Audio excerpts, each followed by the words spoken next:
ഹബീബായ റസൂലുള്ളാഹി സ്വല്ലല്ലാഹു അലൈഹി വസല്ലമ തങ്ങൾ പ്രിയപ്പെട്ട സഹോദരങ്ങളോട് ഓർമ്മപ്പെടുത്തിയത് ലാ തുസ്കിനൂഹുന്ന ഫിൽ ഉറഫാ വലാ തുഅല്ലിമൂഹുന്നൽ കിതാബ് വഅല്ലിമൂഹുന്ന സൂറത്തൻ നൂർ. ഹബീബായ റസൂലുള്ളാഹി സ്വല്ലല്ലാഹു അലൈഹി വസല്ലമ തങ്ങൾ സഹാബത്തിനെ വിളിച്ചുകൊണ്ട് പറയുകയാണ്, സഹാബത്തെ പരിശുദ്ധമാക്കപ്പെട്ട ഖുർആൻ മക്കളെ പഠിപ്പിക്കണേ, ഖുർആനുമായി നിങ്ങളുടെ മക്കളെ ബന്ധപ്പെടുത്തണേ. ഹബീബായ റസൂലുള്ളാഹി സ്വല്ലല്ലാഹു അലൈഹി വസല്ലമ തങ്ങൾ ലോകത്തിന്റെ നായകൻ അനുയായികളെ വിളിച്ചുകൊണ്ട് പറയുകയാണ്, ലാ തുസ്കിനൂഹുന്ന ഫിൽ ഉറഫാ. അതിനു വേണ്ടി മാതാപിതാക്കൾ വരുമ്പോ തന്റെ പ്രിയപ്പെട്ട മക്കളെ വീട്ടിലിരുത്തരുതേ, ഒറ്റക്കൊരു റൂമിലേക്ക് മക്കളെ നിങ്ങൾ താമസിപ്പിക്കരുതേ. പരിശുദ്ധ ഖുർആനിന്റെ അധ്യാപനമാണ്. ഇന്നാരെങ്കിലും ചിന്തിക്കുന്നുണ്ടോ? ഇന്നാരെങ്കിലും ഇത് ശ്രദ്ധ ചെലുത്തുന്നുണ്ടോ? അതിനു വേണ്ടി വരുമ്പോ മക്കളുടെ കയ്യിൽ താക്കോല് കൊടുത്തിട്ട്, വീടിന്റെ താക്കോല് കൊടുത്തിട്ട്, മോളെ നീ സിനിമ കണ്ടുകൊണ്ടിരുന്നോ, നീ സീരിയൽ കണ്ടുകൊണ്ടിരുന്നോ, മോനെ നീ IPL ക്രിക്കറ്റ് കളി കൊണ്ടുകൊണ്ടിരുന്നോ, അവസാന സമയം വരെ നീ അങ്ങനെ ഇരുന്നാൽ നിന്റെ ആഖിബത്ത് മോശമാകുമെന്ന് പറഞ്ഞു കൊടുക്കാതെ ആ പ്രിയപ്പെട്ട പൊന്നു മക്കളുടെ കൈകളിലേക്ക് വീടിന്റെ താക്കോൽ കൂട്ടം എറിഞ്ഞു കൊടുത്തിട്ട് പോരുന്നതായ മാതാപിതാക്കളെ ശ്രദ്ധിക്കണേ. ഹബീബായ നബി തങ്ങളുടെ അധ്യാപനമാണ്, ലോകത്തിന്റെ നായകന്റെ അധ്യാപനമാണ്. എവിടെ നിന്നാണ് നമ്മുടെ പ്രിയപ്പെട്ട മക്കൾക്ക് വാഴ കിട്ടുക? എവിടെ നിന്നാണ് മക്കൾക്ക് ഉപദേശം കിട്ടുക? എവിടെ നിന്നാണ് മാതാപിതാക്കൾക്ക് ഉപദേശം കിട്ടുക? അത് ഇൽമിന്റെ മജ്ലിസിൽ നിന്നാണ്, അത് പരിശുദ്ധമാക്കപ്പെട്ട ഖുർആൻ ചർച്ച ചെയ്യുന്നതാകുന്ന മജ്ലിസിൽ നിന്നാണ്. അതിന്റെ മജ്ലിസിലേക്ക് വരാതെ വീട്ടിൽ മക്കളെ പിടിച്ച് ഒറ്റക്കൊരു റൂമിൽ നിങ്ങൾ താമസിപ്പിക്കരുതേ, ഒറ്റക്കൊരു റൂമിൽ നിങ്ങളുടെ പ്രിയപ്പെട്ട മക്കളെ ആക്കരുതേ എന്ന് ഹബീബായ റസൂലുള്ളാഹി. 18 വയസ്സുള്ളതാകുന്ന സഹോദരി, +2 പഠിക്കുന്നതാകുന്ന മകള്, BCom എഞ്ചിനീയർ പഠിക്കുന്ന പൊന്നുമോള്, തന്റെ വാപ്പ വാതിന് പോയി കഴിയുമ്പോ, തന്റെ ഉമ്മ വാതിന് പോയി കഴിയുമ്പോ തന്റെ കാമുകനെ ഫോണിൽ വിളിച്ചുകൊണ്ട് വീട്ടിലേക്ക് വരുത്താൻ നിദാനമാണ് നിന്റെ അത്തരത്തിലുള്ള യാത്ര. അതുകൊണ്ട് അല്ലാഹുവിന്റെ റസൂലിന്റെ വാക്യം നീ ശ്രദ്ധ ചെലുത്തണേ ചെറുപ്പക്കാരാ. എന്റെ ശബ്ദം ശ്രവിക്കുന്ന പ്രിയപ്പെട്ട ഉമ്മ, എന്റെ പ്രിയപ്പെട്ടതാകുന്ന സഹോദരിമാരെ, പഠിച്ചു വെക്കണേ. അല്ലാഹുവിന്റെ റസൂൽ സല്ലല്ലാഹു അലൈഹി വസല്ലമ തങ്ങൾ വീണ്ടും ഓർമ്മപ്പെടുത്തുകയാണ്, വലാ തുഅല്ലിമൂഹുന്നൽ കിതാബ് വലാ തുഅല്ലിമൂഹുന്നൽ കിതാബ്. നിങ്ങളുടെ പ്രിയപ്പെട്ടതാകുന്ന പെൺമക്കൾക്ക് പരിശുദ്ധ ഖുർആൻ പഠിപ്പിക്കണേ. എന്നാൽ ആത്മീയമാകുന്ന അറിവില്ലാതെ ഭൗതികമാകുന്ന കലാലയത്തിലേക്ക് മാത്രമായി മക്കളെ പറഞ്ഞേക്കരുതേ. വലാ തുഅല്ലിമൂഹുന്നൽ കിതാബ്. ഭൗതികമാകുന്ന അറിവിന് വേണ്ടി മാത്രമായി മക്കളെ നിങ്ങൾ പറഞ്ഞേക്കരുതേ. ഇമാം തബറാനി ഉദ്ധരിക്കുന്ന ഹദീസാണ്. അല്ലാഹുവിന്റെ റസൂൽ വീണ്ടും പറയുകയാണ്, വഅല്ലിമൂഹുന്ന സൂറത്തൻ നൂർ വഅല്ലിമൂഹുന്ന സൂറത്തൻ നൂർ. പരിശുദ്ധ ഖുർആൻ നിങ്ങളുടെ മക്കളെ പഠിപ്പിക്കണേ. ആ ഖുർആനിൽ നിന്ന് തന്നെ സൂറത്തുൻ നൂർ പഠിപ്പിക്കണേ എന്ന് നബിയുനാ റസൂലുള്ളാഹി. ഇന്ന് ആരാണ് ഖുർആൻ കൈകൊണ്ട് തൊടുന്നവർ? പള്ളിയുടെ അകത്തളങ്ങളിൽ മനോഹരമായ ആയിരക്കണക്കിന് ഖുർആൻ മുസ്ഹഫുകൾ ബൈൻഡിട്ടുകൊണ്ട് മനോഹരമായ ഷെൽഫുകളിൽ വെച്ചിരിക്കുകയാണ്. എത്ര പേരാണ് ഖുർആൻ ഇന്ന് കൈകൊണ്ട് തൊട്ടവര്? എത്ര പേരാണ് ഇന്നൊരു ജുസുവെങ്കിലും ഓതി തീർത്തവര്? എത്ര പേരാണ് യാസീൻ സൂറത്ത് ഓതുന്നത്? ഇന്ന് ശാമകരിന്റെ ഇടയിൽ അൽഹംദുലില്ലാഹ് ഒരു പാവപ്പെട്ട സഹോദരന്റെ വീട്ടിലേക്ക് കടക്കാൻ എനിക്ക് തൗഫീക്ക് കിട്ടി. അഴീക്കോടുള്ള ഒരു പാവപ്പെട്ട ഉമ്മ ഞാൻ ചെല്ലുമ്പോ യാസീൻ സൂറത്ത് ഓതിക്കൊണ്ടിരിക്കുകയാണ്. അൽഹംദുലില്ലാഹ്. എത്ര കർണാനന്തരമാണ്, എത്ര സന്തോഷകരമാണ്. അങ്ങനെ ഖുർആൻ ഓതുന്ന ഉമ്മമാര് നമുക്ക് മുമ്പേ ചൈത്രയാത്ര ചെയ്തു പോവുകയാണ്. ആ പാവപ്പെട്ട ഉമ്മമാരുടെ ജീവിതങ്ങൾ കണ്ടിട്ടെങ്കിലും നമ്മുടെ ജീവിതം ഒന്ന് മാറ്റിമറിക്കാൻ നമുക്കൊന്ന് സന്തോഷിച്ചൂടെ? നമുക്കൊന്ന് ചിന്തിച്ചൂടെ? എന്റെ പ്രിയപ്പെട്ട ചെറുപ്പക്കാരാ, സഹോദരാ, വിശുദ്ധ ഖുർആൻ കൊണ്ട് നമ്മുടെ ജീവിതം സന്തോഷകരമാകട്ടെ. വിശുദ്ധ ഖുർആൻ കൊണ്ട് നമ്മുടെ ഖബർ ഒന്ന് സന്തോഷിക്കട്ടെ, ഖബർ പ്രകാശപൂരിതമാകട്ടെ. ഹബീബായ റസൂലുള്ളാഹി സ്വല്ലല്ലാഹു അലൈഹി വസല്ലമ തങ്ങൾ ഖുർആൻ ഓതുന്ന വീടുകളെ പറ്റി പറഞ്ഞില്ലയോ? ഹബീബായ നബി തങ്ങൾ പറഞ്ഞു പറയുന്നില്ലയോ ലാ തജാലൂ ബുയൂതകും മഖാബിറ, നിങ്ങളുടെ വീടുകളെ നിങ്ങൾ ഒരിക്കലും ശ്മശാനമാക്കരുതേ, ഖബറിടം പോലെ ആക്കരുതേ. അഥവാ ദിക്റും ഔറാദും ഖുർആനും കൊണ്ട് നിങ്ങളുടെ വീടുകളെ ജീവസുറ്റതാക്കണേ. സൂറത്തുൽ ബഖറ വീട്ടിൽ പാരായണം ചെയ്താൽ ആ വീട്ടിലേക്ക് പിശാച് അടുക്കൂല എന്ന് ഹബീബായ റസൂലുള്ളാഹി. വീട്ടിൽ നിന്ന് പുറത്തിറങ്ങുമ്പോഴും വീട്ടിലേക്ക് നിങ്ങൾ കയറുമ്പോഴും ആയത്തുൽ കുർസി ഓതണേ എന്ന് ഹബീബായ റസൂലുള്ളാഹി സല്ലല്ലാഹു അലൈഹി വസല്ലം. ആരാണിത് ശ്രദ്ധിക്കുന്നത്? ആരാണിത് ഉൾക്കൊള്ളുന്നത്? ഇത് കേൾക്കുന്ന മുസ്ലിമേ, നിന്റെ ജീവിതത്തിൽ കൊണ്ടുവരണേ, കൊണ്ടുവരണേ. ഹബീബായ നബി സല്ലല്ലാഹു അലൈഹി വസല്ലം തങ്ങൾ അതാണ് വ്യക്തമായ രീതിയിൽ പഠിപ്പിക്കുന്നത്. വഅല്ലിമൂഹുന്നൽ ഖുർആൻ, വിശുദ്ധ ഖുർആൻ പഠിപ്പിക്കണം പെൺമക്കൾക്ക്, ആൺമക്കൾക്ക് എല്ലാവർക്കും. അല്ലാഹു തൗഫീഖ് തരട്ടെ, അല്ലാഹു തൗഫീഖ് തരട്ടെ. മക്കളെ മദ്രസയിൽ വിട്ടു, അതുകൊണ്ട് കാര്യമില്ല. മക്കളെ വീട്ടിൽ വന്ന് ഖുർആൻ ഓതുന്നുണ്ടോ അത് നോക്കണം. ആര് നോക്കുന്ന, ആര് ശ്രദ്ധിക്കുന്നു? ഇശാ മഗ്‌രിബിന്റെ ഇടയിൽ അരമണിക്കൂർ ഖുർആൻ മക്കളെ കൊണ്ട് നിർബന്ധമായി ഓദിക്കണം, നിർബന്ധമാണ്. അത് കഴിഞ്ഞിട്ട് പഠിച്ചാൽ മതി. അത് കഴിഞ്ഞിട്ട് പഠിക്കുന്ന പഠിത്തം നല്ല പഠിത്തമായിരിക്കും. അരമണിക്കൂർ ഖുർആൻ മക്കളെ കൊണ്ട് ഓദിക്കണം. അത് വാപ്പാടെ ഉമ്മാടെ നിർബന്ധമാണ്. അത് അവരുടെ മേൽ നിർബന്ധമാണ്. അത് ഓദിക്കണം. മക്കൾ വെറുതെ ഖുർആൻ തുറന്നു വെച്ചിട്ട് ഇങ്ങനെ കണ്ണോടിച്ചാൽ പോരാ. ചില പെണ്ണുങ്ങളുണ്ട് വിവാഹം കഴിഞ്ഞിട്ട് വീട്ടിലേക്ക് വന്നിട്ട് ഭർത്താവിന്റെ വീട്ടുകാരെ മനസ്സിലാക്കാൻ വേണ്ടി ഖുർആൻ ഓതാൻ അറിയാൻ പറ്റില്ല, തുറന്നിട്ട് ഇങ്ങനെ കറക്റ്റ് യാസീനൊക്കെ കറക്റ്റ് പേജ് നമ്പർ വീട്ടിൽ നിന്ന് പറഞ്ഞു കൊടുത്തിട്ടുണ്ട്. അത് തുറന്നു വെച്ചിട്ട് പേജ് ഇങ്ങനെ മറിച്ച് നോക്കി വിടും. ഒച്ചത്തിൽ ഓന്ന് ഇന്നുവരെ കേട്ടിട്ടുണ്ടാവൂല. ഒച്ചത്തിൽ ഓതാൻ അറിയില്ല, ഇതിങ്ങനെ തുറന്നു വെച്ചോണ്ട് അല്ലേ? ആ രീതിയാകാൻ പാടില്ല. ഖുർആൻ നല്ലതുപോലെ ഓതാൻ അറിയണം, ഖുർആൻ നല്ലതുപോലെ ഓതണം. അല്പ ശബ്ദത്തിൽ തന്നെ ഓതണം എന്ന് പറഞ്ഞ് ഒച്ചത്തിൽ പെണ്ണുങ്ങൾ ഓതാൻ വേണ്ട. അതല്ല, അവനവന്റെ സ്വന്തം ശരീരം കേൾക്കുന്ന രീതിയിൽ നല്ല രീതിയിൽ ഖുർആൻ ഓതണം. അല്ലാഹു തൗഫീഖ് തരട്ടെ, അല്ലാഹു തൗഫീഖ് തരട്ടെ. പ്രഭാതത്തിലും പ്രദോഷത്തിലും ഖുർആൻ അങ്ങനെ ഓതണം. ആ ഖുർആൻ നമ്മൾ പഠിക്കണം, നമ്മുടെ മക്കളെ പഠിപ്പിക്കണം. അങ്ങനെ അല്പമൊക്കെ പഠിച്ചതാകുന്ന ഭർത്താവാണ് ഉപദേശിക്കുന്നത്. ഇവിടെ എങ്ങനെ ഉപദേശിക്കണം? നമസ്കാരവും ഇബാദത്തും ഉള്ള ആളല്ലേ നമസ്കരിക്കാൻ വേണ്ടി ഭാര്യ ഉപദേശിച്ചിട്ട് കാര്യമുള്ളൂ. ഒരു പെണ്ണ് നിസ്കരിക്കുന്നില്ല, ഉപദേശിക്കണം. പെണ്ണിനോട് പറയാം, നീ സുബഹി നിസ്കരിക്കണം കേട്ടോ, നീ സുബഹി നിസ്കരിക്കുന്നില്ല എന്ന് പറയുമ്പോ ആ ഭർത്താവ് സുബഹി പോലും നിസ്കരിക്കുന്നില്ല, ലോറും ഇല്ല, അസറും ഇല്ല, ഒരു നമസ്കാരം ഇല്ലാത്തവന് പറയാൻ പറ്റൂല. അയാൾ നമസ്കാരമുള്ളവനായിരിക്കണം, ഭർത്താവ് നന്നായിരിക്കണം. ആദ്യത്തെ കണ്ടീഷൻ അതാണ്. അവനവൻ സ്വന്തം നന്നാവണം. സ്വന്തം നന്നായിട്ട് മറ്റുള്ളവരെ നന്നാക്കണം. എന്നാൽ അഹ്ലുസുന്നത്തി വൽ ജമാഅത്തിന്റെ ഉലമാക്കൾ വ്യക്തമാക്കുന്നു, ഒരു മനുഷ്യൻ അവന്റെ ജീവിതത്തിൽ കൊണ്ടുവന്നിട്ടില്ല എങ്കിലും മറ്റുള്ളവരോട് അതുകൊണ്ട് ഉപദേശിക്കാൻ പറ്റുമെന്ന് തന്നെയാണ് റാജിഹായ അഭിപ്രായം. പറ്റുമെന്ന് തന്നെയാണ് ഉലമാക്കൾ പഠിപ്പിച്ചത്. തന്റെ പ്രിയപ്പെട്ട ഭാര്യ അവൻ മാന്യമായ രീതിയിൽ ഉപദേശിക്കണം. ആദ്യമായി എന്റെ പ്രിയപ്പെട്ട സഹോദരങ്ങൾ ഓർമ്മപ്പെടുത്തുന്നു, ഭാര്യമാര് വന്ന് അവരുടെ നൊമ്പരം പറയുമ്പോൾ അടുത്ത് വിളിച്ചിരുത്തിയിട്ട് നല്ലതുപോലെ കേൾക്കണം. അതിനൊരു മനസ്സ് നിനക്കുണ്ടാവണം. പരിപൂർണമായിട്ട് അവരുടെ വിഷമങ്ങൾ എന്താണെന്നുള്ളത് ശരിക്കും ശ്രദ്ധിച്ച് കേൾക്കണം. മുഖത്തോട് മുഖം ചേർന്നിരുന്ന് കസേരയിട്ട് റാഹത്തായ നിലയിൽ ഇരുന്ന് അതെന്താണ് വിഷയം പറ. അപ്പൊ അവള് മൊത്തം വിഷയങ്ങൾ ഇങ്ങനെ പറയും. ഈ വിഷയങ്ങൾ പറയുന്നതിനിടയ്ക്ക് നീ ചോറ് വിളമ്പ്, എന്നിട്ട് ചോറെല്ലാം കഴിച്ചിട്ട് ഇത് കൊള്ളാം കേട്ടോ, നല്ല മീൻ, ഇത് എങ്ങനെ ഉണ്ടാക്കി, റാഹത്താണ്, നല്ല കൊള്ളാം, ഇതെവിടുന്ന്, നല്ല പാങ്ങ്, നല്ല രസമാണ് എന്ന് പറഞ്ഞ് അവളെ ആക്കുന്ന രീതിയിൽ വേറെ എന്തെങ്കിലുമൊക്കെ ചോദിച്ച് ഇത് ശരിക്കും കേൾക്കാതെ നീ ഇരിക്കരുത്.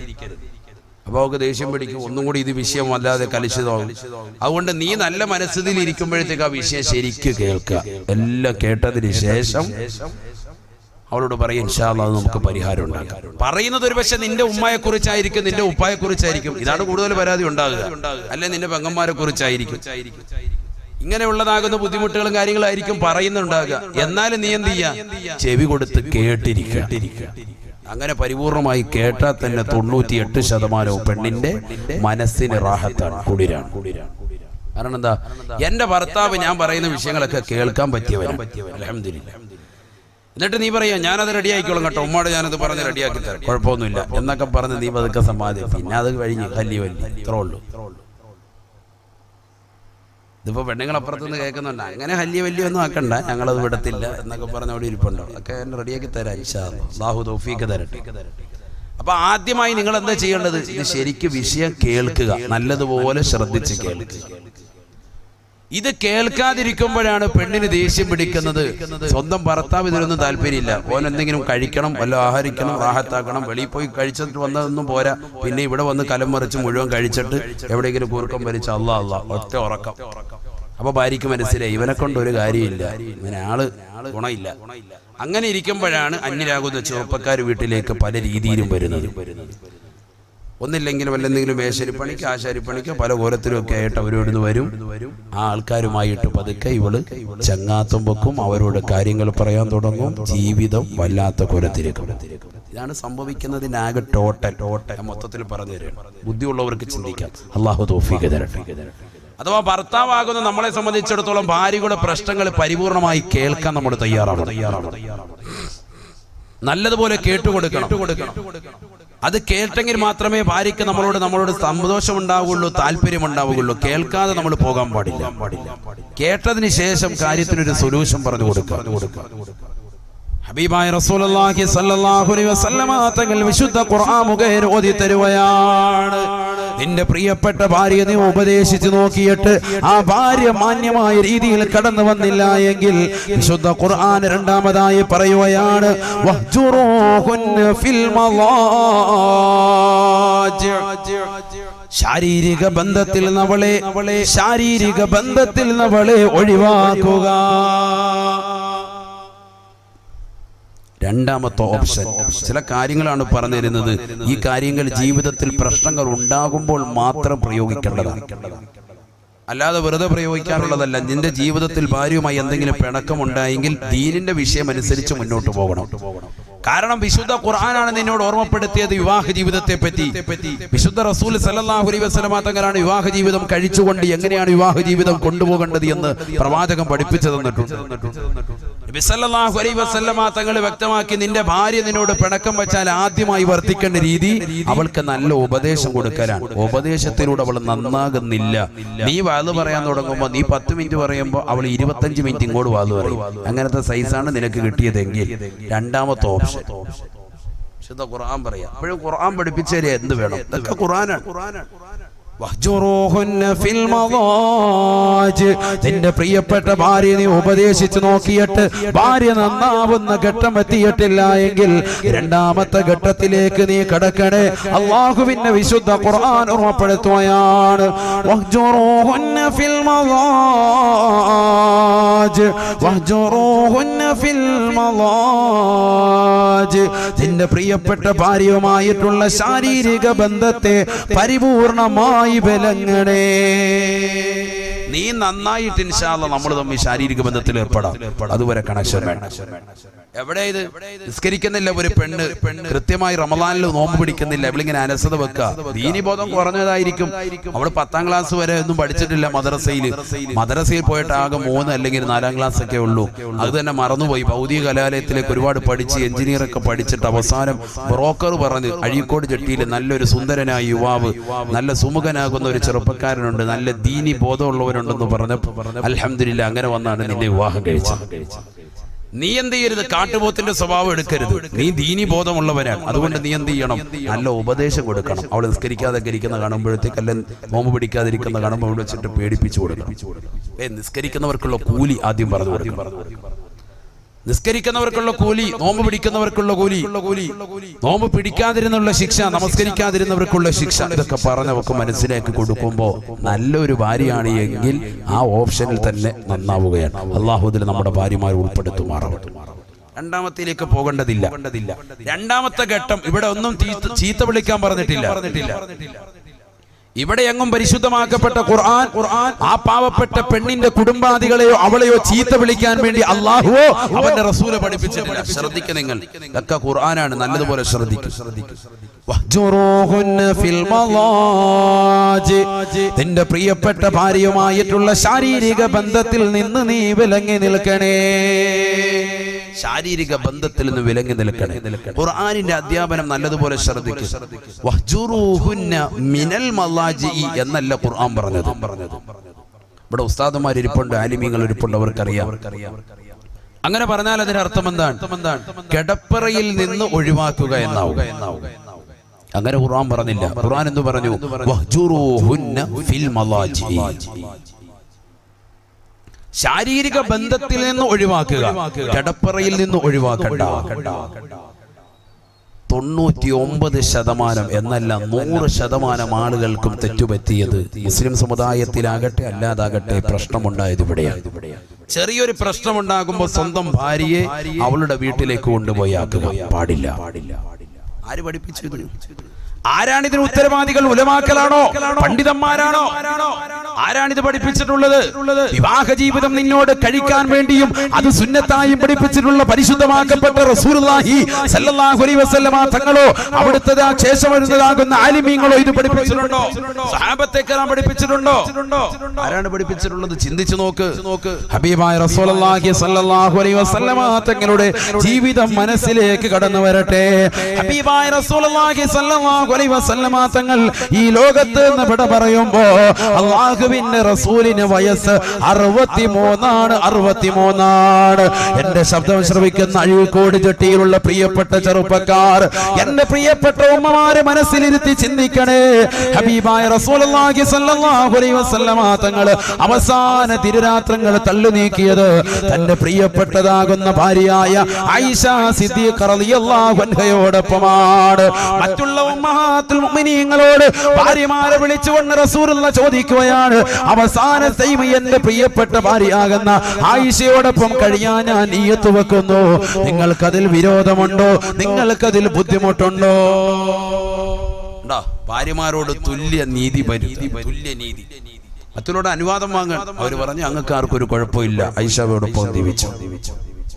ഹബീബായ റസൂലുള്ളാഹി സ്വല്ലല്ലാഹു അലൈഹി വസല്ലമ തങ്ങൾ ആയിഷ സിദ്ദീഖ റളിയല്ലാഹു അൻഹയോടൊപ്പം ജീവിതം നയിക്കുകയാണ്. അവസാന സമയമായി അസ്രായിൽ അലൈഹിസ്സലാം കടന്നു വന്നു. ബഹുമാനപ്പെട്ട റസൂലുള്ളാഹി സ്വല്ലല്ലാഹു അലൈഹി വസല്ലമ തങ്ങളുടെ ശരീരത്തിൽ നിന്ന് ആത്മാവിനെ വേർപെടുത്തുകയാണ്.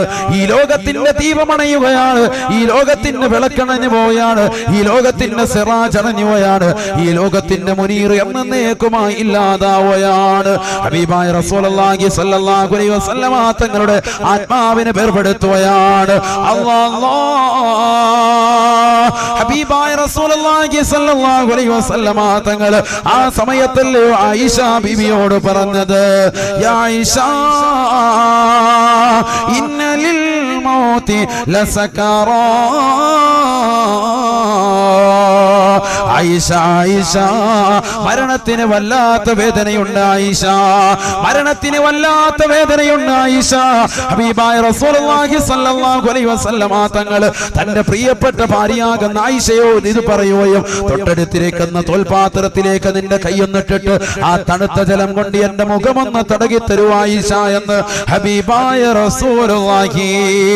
ആയിഷ സിദ്ദീഖ റളിയല്ലാഹു അൻഹ ഹബീബായ റസൂലുള്ളാഹി സ്വല്ലല്ലാഹു അലൈഹി വസല്ലമ തങ്ങൾ പറഞ്ഞതുപോലെ കാര്യങ്ങളെല്ലാം ചെയ്തു കൊടുത്തുകൊണ്ട് ഹബീബായ നബി തങ്ങളെ മടിയിൽ പിടിച്ചു കിടത്തുകയാണ്.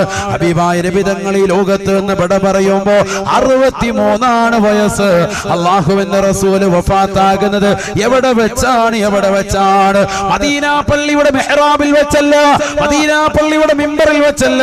ഹബീബായ റസൂലുള്ളാഹി സ്വല്ലല്ലാഹു അലൈഹി വസല്ലമ തങ്ങളുടെ മിമ്പറിന്റെയും വീടിന്റെയും ഇടയിലുള്ളതാകുന്ന റൗദത്തും മിൻ റിയാദിൽ ജന്നയിൽ വെച്ചല്ല, മറിച്ച് റസൂലുള്ളാഹി വഫാത്താകുന്നത് തന്റെ പ്രിയപ്പെട്ട ഭാര്യയുടെ മടിത്തട്ടിൽ തലവെച്ച് കിടന്നിട്ടാണ്.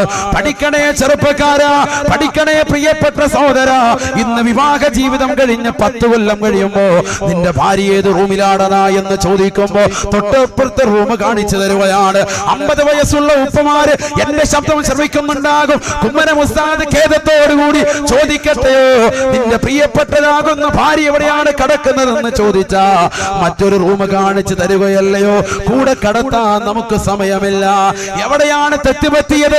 ആർക്കാണ് തെറ്റുപറ്റിയത്? വിവാഹ ജീവിതം എന്ന് പറയുന്നത് കേവലം ലൈംഗിക ബന്ധം മാത്രമല്ല. അങ്ങനെ പഠിച്ചവർക്ക് തെറ്റിപ്പോയി.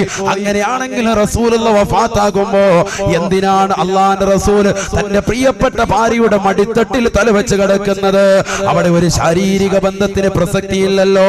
അവസാന സമയം ഈ ലോകത്ത് നിന്ന് അവസാനത്തെയും അസ്രായീൽ അലൈഹിസ്സലാം കടന്നു വന്നുകൊണ്ട് ആത്മാവിനെ വേർപെടുത്തുന്ന സമയത്ത് ലോകത്തിന്റെ നായകൻ തലവെച്ച് കിടക്കുന്നത് തന്റെ പ്രിയപ്പെട്ട ഭാര്യയാകുന്ന ആയിഷ സിദ്ദീഖ റളിയല്ലാഹു അൻഹയുടെ മടിത്തട്ടിലാണ്. ചിന്തിക്കണേ മുഅ്മിനേ, ചിന്തിക്കണേ ഉമ്മമാരെ. 90 അല്ല 100 വയസ്സ് നിനക്കെത്തിയാലും നിന്റെ പ്രിയപ്പെട്ട ഭാര്യയെ മറ്റേ റൂമിലേക്ക് മാറ്റിക്കിടത്താൻ പരിശുദ്ധ ശരീഅത്തുൽ ഇസ്ലാം അനുവദിച്ചിട്ടില്ല. 100 വയസ്സെത്തിയാലും നിനക്ക് ശരീരത്തിന് ബലക്ഷയൊക്കെയാണ്, ഒരു ഇതുമില്ല, റാഹത്തുമില്ല ഇതിനോടൊന്നും. പക്ഷെ എങ്കിൽ പിന്നെ ഭാര്യ ഇവിടെ കിടത്തണം, നിന്റെ അടുത്ത് തന്നെ കിടത്തണം. അല്ലാഹുവിന്റെ റസൂൽ സല്ലല്ലാഹു അലൈഹി വസല്ലം തങ്ങൾ എത്രാമത്തെ വയസ്സിൽ മരിക്കുന്നു? ഈ ലോകത്തുനിന്ന് ഇവിടെ പറയുന്നു വഫാത്താകുന്നു 63ാമത്തെ വയസ്സിൽ. പ്രവാചകൻ ആരുടെ മടിത്തട്ടിൽ തലവെച്ച് കിടക്കുന്നു? ആയിഷ സിദ്ദീഖ റളിയല്ലാഹു അൻഹയുടെ. ചിന്തിക്കുന്നില്ല എന്താ റസൂലുള്ളാഹിക്ക് വേറെ തലാണ് ഇല്ലാണ്ടാ? എന്താ ചിന്തിക്കാത്തത്? ഇത് കുടുംബജീവിതം പഠിപ്പിക്കുകയാണ്. ഇത് കുടുംബജീവിതത്തിന്റെ ഏറ്റവും വലിയ മകുട ഉദാഹരണം അഷ്റഫുൽ ഖൽഖ് മുഹമ്മദ് മുസ്തഫ സല്ലല്ലാഹു അലൈഹി വസല്ലം 10-15 വർഷം കഴിഞ്ഞതാകുന്ന വിവാഹ ജീവിതം കഴിച്ച ചെറുപ്പക്കാരോട് ചോദിക്കട്ടെ, നിന്റെ ഭാര്യ എവിടെയാ? അവൾ ചൂണ്ടിക്കാണിക്കും, അവൻ ചൂണ്ടിക്കാണിക്കും മറ്റൊരു റൂമില്. ആരാണ് ഇതിന് ഉത്തരവാദി? അവസാനം എന്റെ ഭാര്യ മറ്റൊരുത്തന്റെ കൂടെ ഒളിച്ചോടിപ്പോയി, ഇതര സമുദായത്തിലെ ചെറുപ്പക്കാരോടൊപ്പം എന്റെ ഭാര്യ ഒളിച്ചോടിപ്പോയി എന്ന് ആലിമീങ്ങളോട് വന്ന് പറഞ്ഞിട്ട് എന്ത് കാര്യം? ആരാണ് ഇവിടെ കുറ്റക്കാർ? അല്ലാഹു നമ്മളെ കാത്തിരക്ഷിക്കട്ടെ. ഹബീബായ റസൂലുള്ളാഹി സ്വല്ലല്ലാഹു അലൈഹി വസല്ലമ തങ്ങൾ വീണ്ടും ഓർമ്മപ്പെടുത്തുകയാണ്, നിന്റെ പ്രിയപ്പെട്ട ഭാര്യ നിന്നോട് പിണങ്ങിക്കഴിഞ്ഞാൽ, ആ ഭാര്യ നിന്നോട് മോശപ്പെട്ടതാകുന്ന രീതിയിൽ പ്രവർത്തിക്കാൻ തുടങ്ങിയാൽ ആ ഭാര്യയെ നീ ഉപദേശിക്കണേ. അത് നിനക്ക് ശരിയായ രീതിയിൽ കൊണ്ടുപോകാൻ കഴിയുന്നില്ലെന്ന് തോന്നുമ്പോ, ഉപദേശം കൊണ്ട് ഭാര്യ റെഡിയായില്ലെങ്കിൽ അല്ലാഹുവിന്റെ വിശുദ്ധ ഖുർആൻ ഓർമ്മപ്പെടുത്തുകയാണ്, ആ ഭാര്യയെ വഹ്ജുറൂഹുന്ന അവളുമായിട്ടുള്ള ശാരീരിക ബന്ധത്തെ വിച്ഛേദിക്കണേ. എങ്ങനെ വിച്ഛേദിക്കണം? ഒരേ കിടക്കയിൽ കിടത്തിക്കൊണ്ട് ബന്ധം വേണ്ട എന്ന് പറയണം. ഹബീബായ റസൂലുള്ളാഹി സ്വല്ലല്ലാഹു അലൈഹി വസല്ലമ തങ്ങൾ വിശുദ്ധ ഖുർആൻ ഓതിക്കൊണ്ട് മൂന്നാമതായി ഓർമ്മപ്പെടുത്തുകയാണ്, വളിരിബൂഹുന്ന ഫഇന്ന തഅനകും ഫലാ തബൂ അലൈഹിന്ന സബീലാ ഇന്നല്ലാഹ കാന അലൈക്കും റഖീബാ. പരിശുദ്ധമായ ഖുർആനിലൂടെ അല്ലാഹു സുബ്ഹാനഹു വ തആല വ്യക്തമാക്കുകയാണ്, നിന്റെ പ്രിയപ്പെട്ട ഭാര്യ നിന്നോട് പിണങ്ങിക്കഴിഞ്ഞാൽ ആദ്യമായി ഭാര്യ ഉപദേശിക്കണേ. ഭാര്യ ഉപദേശം കൊണ്ട് നന്നായില്ലെങ്കിൽ രണ്ടാമതായി ഖുർആൻ പറയുന്നത്, ആ പാവപ്പെട്ട പെണ്ണിനോട് നീ അവളെ കിടപ്പറയിൽ നിന്ന് ഒഴിവാക്കണേ, അഥവാ ശാരീരിക ബന്ധത്തിൽ നിന്ന് അവളുമായി നീ വിലങ്ങി നിൽക്കണേ. എന്നിട്ടും എന്റെ പ്രിയപ്പെട്ട ഉസ്താദേ, ഭാര്യ എന്നോട് നല്ല രീതിയിൽ വർത്തിക്കുന്നില്ല എന്നാണ് നിനക്ക് കമന്റെങ്കിൽ, അല്ലാഹുവിന്റെ റസൂൽ സല്ലല്ലാഹു അലൈഹി വസല്ലമ തങ്ങൾ ഉമർ ഇബ്നുൽ ഖത്താബ് തങ്ങളോട് പറയുകയാണ്, വളിരിബൂഹുന്ന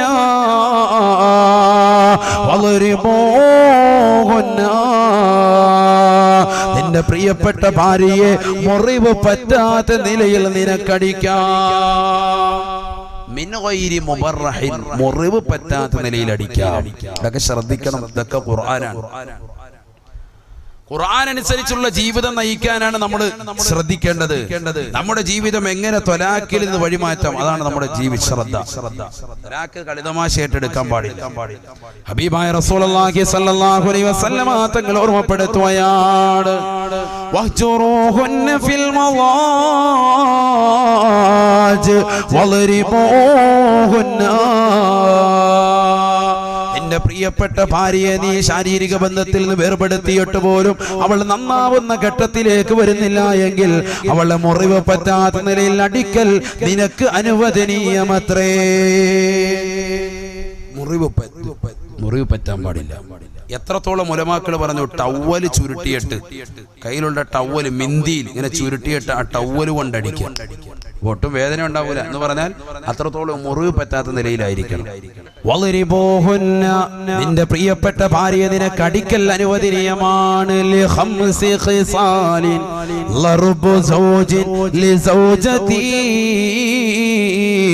യജൂസു ഹകാഹാ ഫീ കിതാബി ദഖീറതി. ഭർത്താവിന് അവന്റെ ഭാര്യയെ അടിക്കൽ അനുവദനീയമാകുന്നത് 5 കാര്യങ്ങളുടെ മേലാണ്. 5 കാര്യം ഉണ്ടെങ്കിൽ അടിക്കാൻ പാടില്ല, അല്ലെങ്കിൽ അടിക്കാൻ പാടില്ല. ഇതൊക്കെ ഉലമാക്കൾ രേഖപ്പെടുത്തിയ വസ്തുതകളാണ്. ഭാര്യയുടെ സ്വഭാവം വളരെ ദുഷിച്ചതാവുക 1. രണ്ടാമത്തത് സൽസ്വഭാവിയാകാതിരിക്കുക, അഥവാ നാവ് കൊണ്ട് എപ്പോഴും മോശത്തരം പറയുന്നവളാകുക. 2. മൂന്നാമത്തത് നമസ്കാരം കൃത്യവട്ടമല്ല, നമസ്കാരമേ ഇല്ല അവരുടെ ജീവിതത്തിൽ, നമസ്കരിക്കുന്നില്ല ഒരു പെണ്ണ് എങ്കിൽ 3. നാലാമത്തത് തർക്കുൽ ജിമാഅ്, അവനുമായിട്ടുള്ള ശാരീരിക ബന്ധം വിച്ഛേദിക്കുക. അശുദ്ധിയൊന്നുമില്ല, ശുദ്ധിയുടെ കാലമുള്ളവ തന്നെയാണ്. എന്നാലും പറയാം എനിക്ക് ആ ചെറിയ തലവേദന, എനിക്ക് സുഖമില്ല, നാളെ ആകട്ടെ മറ്റന്നാളാകട്ടെ, സൗഫ സൗഫ പിന്നെന്നൊക്കെ പറഞ്ഞ് മാറി മാറി നിൽക്കുക. അങ്ങനത്തെ പെണ്ണിന് ഈ അടിവരെ കൊടുക്കാം വിശുദ്ധ ഇസ്ലാം. എങ്ങനെ അടിക്കണം? മുറിവ് പറ്റാത്ത നിലയിൽ വേണം. ഇതൊക്കെ ഉലമാക്കൾ രേഖപ്പെടുത്തിയത്. 5. വതർക്കു സീനത്തി നഫ്സിഹ, ഒരു പെണ്ണ് അവളുടെ സ്വന്തം ശരീരത്തിൻ്റെതാകുന്ന സീനത്ത്, സ്വന്തം ശരീരത്തിന്റെ സൗന്ദര്യം ഒരു പെണ്ണ് ഉപേക്ഷിച്ചാൽ ആ പെണ്ണിനെ അടിക്കൽ ഭർത്താവിന് അനുവദനീയമാണ്. അനുവദനീയമാണ് എന്തല്ല, നിർബന്ധമല്ല, അനുവദനീയമാണ്. വളരെ ശ്രദ്ധിക്കണം ഞാൻ പറയുന്ന വിഷയം. അതാ ഞാൻ പറഞ്ഞത്, മസാല പറയുന്നത് പോലെ വേണം ഈ വിഷയം സംസാരിക്കാൻ. നല്ലതുപോലെ നിങ്ങൾ ശ്രദ്ധിക്കണം. അള്ളാഹു തൗഫീഖ് തരട്ടെ. നാളെ നിങ്ങൾ പറയരുത് ഉസ്താദ് നിർബന്ധമാക്കി, അടി നിർബന്ധം എന്നാ പറഞ്ഞത്, അതുകൊണ്ട് എന്നാ ഇരിക്കട്ടെ, ഇതുവരെ നിന്നെ അടിച്ചിട്ടില്ല, എന്നാ കവാല നോക്കി ഒരറ്റ കയറി ഒക്കാട് കയറി. അടിക്കാൻ പാടില്ല, മുഖത്തടി ഒട്ടും പാടില്ല. ലത്തുമ്മ മുഖത്തടി ആരെയും ചെയ്യാൻ പാടില്ല. ഒരു വാപ്പ മക്കളോട് അടിക്കാൻ പാടില്ല, മക്കള് മാതാപിതാക്കളെയും പാടില്ല, മറ്റുള്ള കൂട്ടുകാരോടും പാടില്ല, ഭാര്യ ഭർത്താവിനോട് തിരിച്ചും അങ്ങോട്ടും ഇങ്ങോട്ടും ഒരാളും മുഖത്തടി പാടില്ല. ഒക്കെ ശ്രദ്ധിക്കണം. പല മർമ്മങ്ങളുമുണ്ട് മുഖഭാഗങ്ങളിൽ, ശരീരത്തിന്റെ പല ഭാഗത്തും മർമ്മങ്ങളുണ്ട്. ആർക്കറിയാം മർമ്മം? ഒരു മനുഷ്യനും അറിയില്ല. അടിക്കുന്ന അടിയിൽ എന്തെങ്കിലും ഒരു ബുദ്ധിമുട്ടുണ്ടായി പോയാൽ മരണത്തിലാണ്. അള്ളാഹു നമ്മളെ കാത്തിരക്ഷിക്കട്ടെ. മൂസാ നബി അലൈഹി സ്വലാത്തു വസ്സലാം കൊടുത്തില്ല ഒരടി, ഒരുത്തണ്ട്, അവൻ അപ്പോഴേ മരണപ്പെട്ടു പോയില്ലേ, മർമ്മത്തിന്റെ ആയിപ്പോയി. ഇല്ലേ ചരിത്രത്തിലില്ലേ? ഇല്ലേ ചരിത്രത്തിലില്ലേ? ഉണ്ട്, ചരിത്രം പഠിക്കണം. അല്ലാഹു നമുക്ക് തൗഫീഖ് തരട്ടെ. ചരിത്രങ്ങൾ പഠിക്കാൻ അല്ലാഹു തൗഫീഖ് തരട്ടെ. ഹബീബായ റസൂലുള്ളാഹി സ്വല്ലല്ലാഹു അലൈഹി വസല്ലമ തങ്ങൾ വിശുദ്ധ ഖുർആൻ ഓതിക്കൊണ്ട് ഓർമ്മപ്പെടുത്തുകയാണ്, ഫഇന്ന തുഇനകും ഫലാ തബ്ഗൂ അലൈഹിന്ന സബീലാ ഇന്നല്ലാഹ കാന അലൈക്കും റഖീബാ. അല്ലയോ പ്രിയപ്പെട്ട ഭർത്താക്കന്മാരെ, അല്ലയോ പ്രിയപ്പെട്ട യുവാക്കളെ, നിങ്ങളുടെ പ്രിയപ്പെട്ട ഭാര്യമാർ നിങ്ങളോട് പിണക്കം വെച്ച് കഴിഞ്ഞാൽ, നിങ്ങൾ പറയുന്ന ദീനിയായ വിഷയങ്ങൾ അനുസരണ വർത്തിക്കാതെ വന്നു കഴിഞ്ഞാൽ, ആ പാവപ്പെട്ട പെണ്ണിനോട് വർത്തിക്കേണ്ട രീതി ആദ്യമായി സതുപദേശമാണ്. ഉപദേശത്തിലൂടെ ഭാര്യ നന്നാവുന്നില്ലെങ്കിൽ അവളെ ശാരീരിക ബന്ധത്തിൽ നിന്ന് അവളുമായി നീ മാറ്റി നിർത്തണേ. ശാരീരിക ബന്ധത്തിൽ നിന്ന് വിലങ്ങി നിന്നിട്ടും ആ പെണ്ണ് നന്നാവുന്ന വഴുതിയിലേക്ക് വരുന്നില്ല എങ്കിൽ അള്ളാഹുവിന്റെ വിശുദ്ധ ഖുർആൻ പറയുകയാണ്,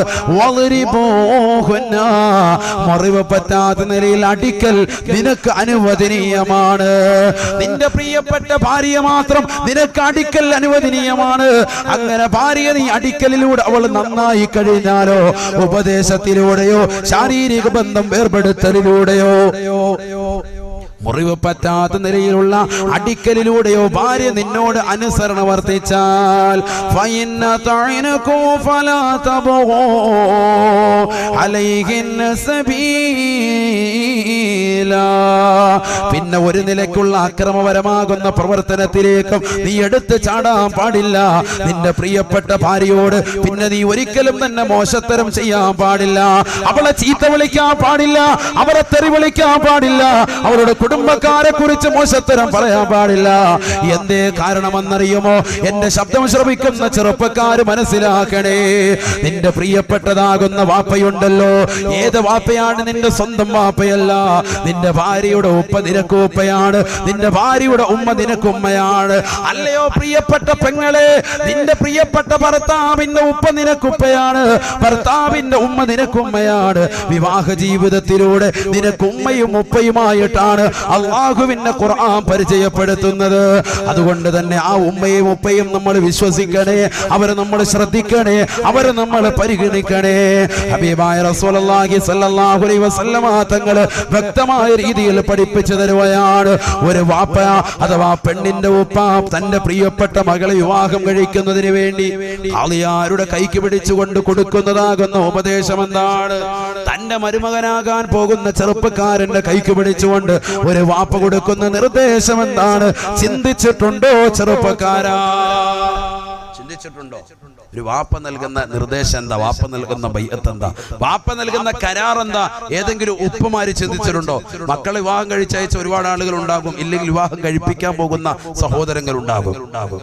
സാധുക്കളാകുന്ന യുവതികളെ വിവാഹം കഴിപ്പിച്ചു വിട്ടതാകുന്ന ആളുകൾ എന്റെ മുന്നിലുണ്ടാകും, സംഘടനകൾ ഉണ്ടാകും. ചിന്തിച്ചു നോക്ക്, ഒരു പെണ്ണിന് വിവാഹം കഴിപ്പിച്ചയക്കുമ്പോ ആ പെണ്ണിന്റെ രക്ഷകർത്താവ് ഉപ്പ കൊടുക്കുന്നതാകുന്ന നിർദ്ദേശം എന്താണ്? ആ ചെറുക്കനോട് കൊടുക്കുന്ന ഉപദേശം.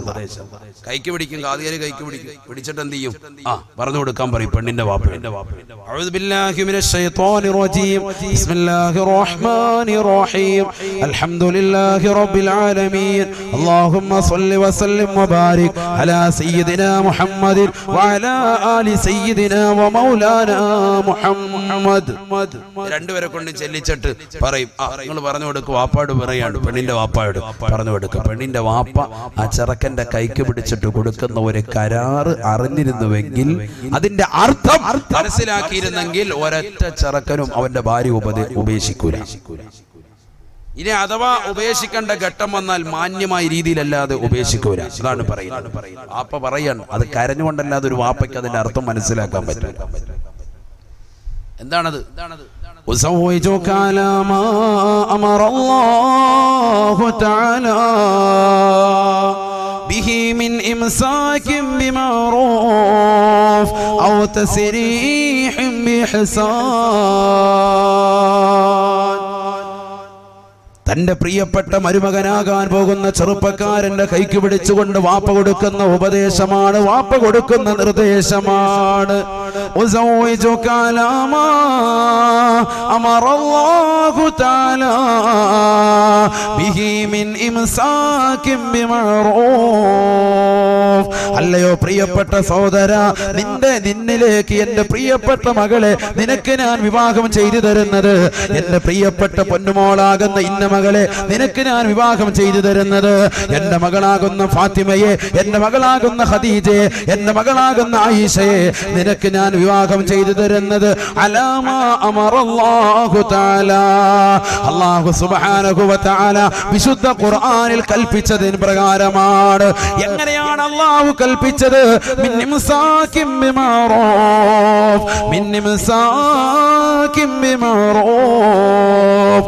ഒന്നില്ലെങ്കിൽ നിന്റെ പ്രിയപ്പെട്ടതാകുന്ന ഭാര്യയാകുന്ന എന്റെ പ്രിയപ്പെട്ട മകളെ നീ നല്ല രീതിയിൽ പോറ്റി വളർത്തണേ.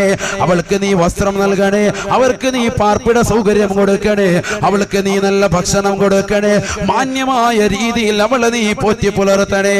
എന്റെ വീട്ടിൽ സ്ഥലമില്ലാഞ്ഞിട്ടല്ല, എന്റെ വീട്ടിൽ കിടക്കാടമില്ലാഞ്ഞിട്ടല്ല, എന്റെ വീട്ടിൽ അവൾക്കുള്ള സ്ഥാനം കുറഞ്ഞു പോയതിന്റെ പേരിലല്ല, എന്റെ വീട്ടിൽ ഒരധിക പറ്റായിട്ടല്ല നിന്നിലേക്ക് ഞാൻ ഏൽപ്പിക്കുന്നത്.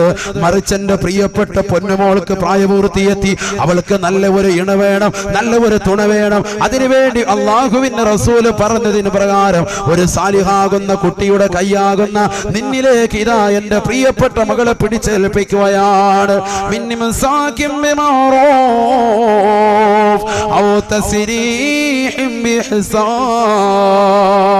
എന്റെ പ്രിയപ്പെട്ട മകളെ നിന്റെ കൂടെ നിർത്തുമ്പോ നീ മാന്യമായ രീതിയിൽ പോറ്റി വളർത്തണേ. എന്റെ പ്രിയപ്പെട്ട നീ മടുത്തു കഴിയുമ്പോ എന്റെ പൊന്നുമോളുമായിട്ടുള്ള ശാരീരിക ബന്ധത്തിൽ ഏർപ്പെട്ടുകൊണ്ട് നീ മടുത്തു കഴിയുമ്പോ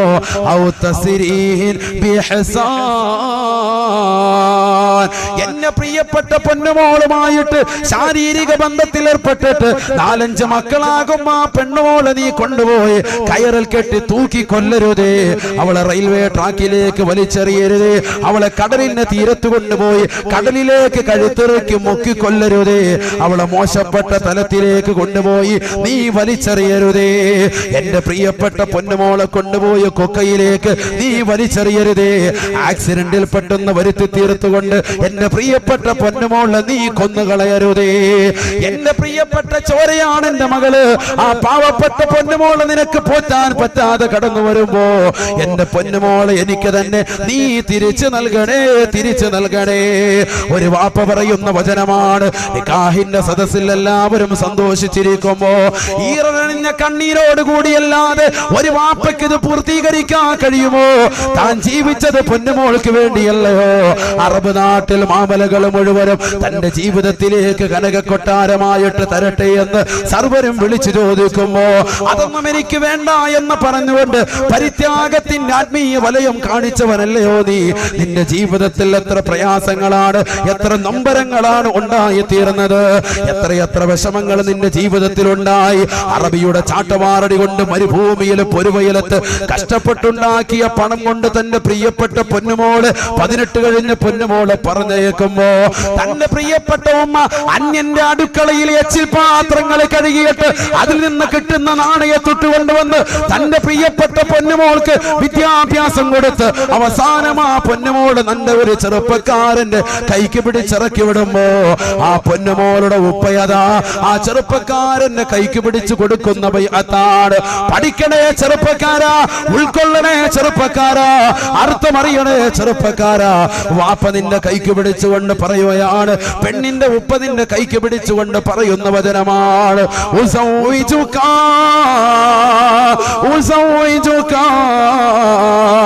അലാ മാ അമറല്ലാഹു തആല ബിഹി മിൻ ഇംസാകിൻ ബിമഅറൂഫ്